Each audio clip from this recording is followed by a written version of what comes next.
نحمدہ و نصلی علی رسولہ کریم۔ سائنس اور اللہ کی پہچان۔ آج انسان سائنس میں بہت آگے نکل چکا ہے، خلا کی گہرائیوں تک پہنچ گیا، چاند اور مریخ پر قدم رکھنے کی کوشش کر رہے ہیں اور ایٹم کے اندر جھانک رہا ہے۔ لیکن سوال یہ ہے، کیا یہ ساری ترقی انسان کو اللہ کے قریب لے گئی یا اس سے دور کر دیا؟ سائنس کا کمال کیا ہے؟ سائنس نے ہمیں بتایا کہ یہ کائنات قوانین کے تحت چلتی ہے۔ سورج وقت پر نکلتا ہے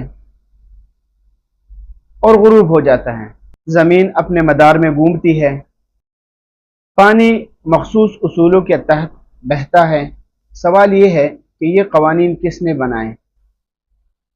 تو یہ بات یاد رکھیں کہ ہر سائنسدان اللہ کا منکر نہیں ہوتا۔ آئزک نیوٹن کہتا تھا کہ یہ کائنات بغیر خدا کے وجود میں آ ہی نہیں سکتی۔ آئنسٹائن کہتا تھا کائنات کے حیرت انگیز نظام کے پیچھے ایک عظیم طاقت ضرور ہے، وہ طاقت صرف اور صرف اللہ کی ہے۔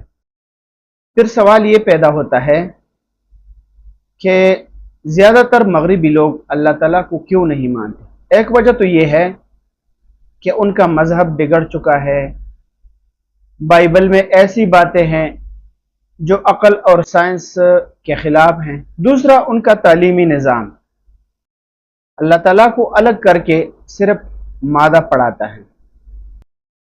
تیسرا، دنیاوی آسائشوں نے انہیں اللہ تعالیٰ کی ضرورت محسوس ہی نہیں ہونے دی۔ ان ساری باتوں کا خلاصہ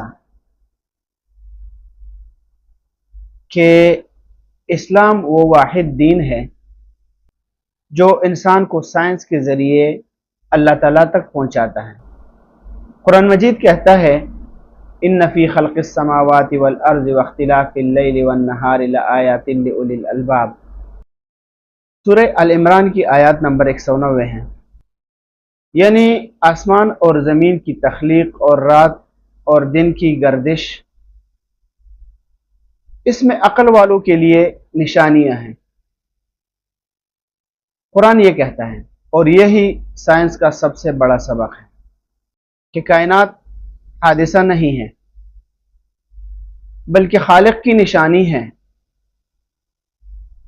اس بات پر دلالت کرتی ہے کہ اس کا کوئی خالق ہے، یہ مخلوق ہے۔ لیکن خلاصہ یہ ہے کہ سائنس کا سفر اگر صحیح رخ پر ہو تو انسان کو اللہ تعالیٰ کی طرف لے جاتا ہے۔ اصل کامیابی یہ نہیں ہے کہ ہم مریخ تک پہنچ جائے، نیپچون تک پہنچ جائے، پلوٹو تک پہنچ جائے۔ اصل کامیابی یہ نہیں ہے، بلکہ یہ ہے کہ ہم اپنے خالق کو پہچان لیں۔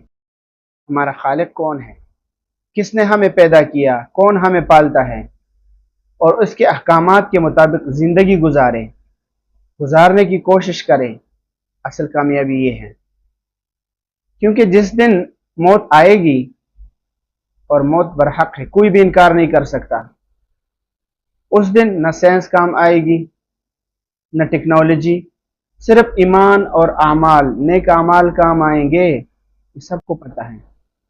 میرے کرتوت برے ہو تو مجھے اس وقت بہت پچھتاوا ہوگا، اگر میرے کام اعمال اچھے ہوں تو مجھے خوشی ہوگی، کیونکہ موت اپنے محبوب سے ملنے کا ایک ذریعہ ہے، ایک راستہ ہے، ایک پل ہے۔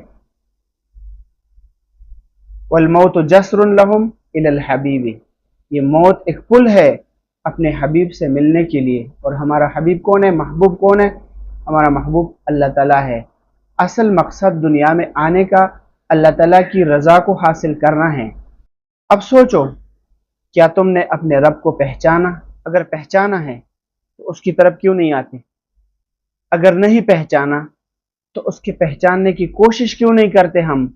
کیونکہ اللہ تعالیٰ اس کو ملتا ہے جو اس کا طالب ہو، اس کو نہیں ملتا جو اس کی طرف دھیان نہیں دیتا۔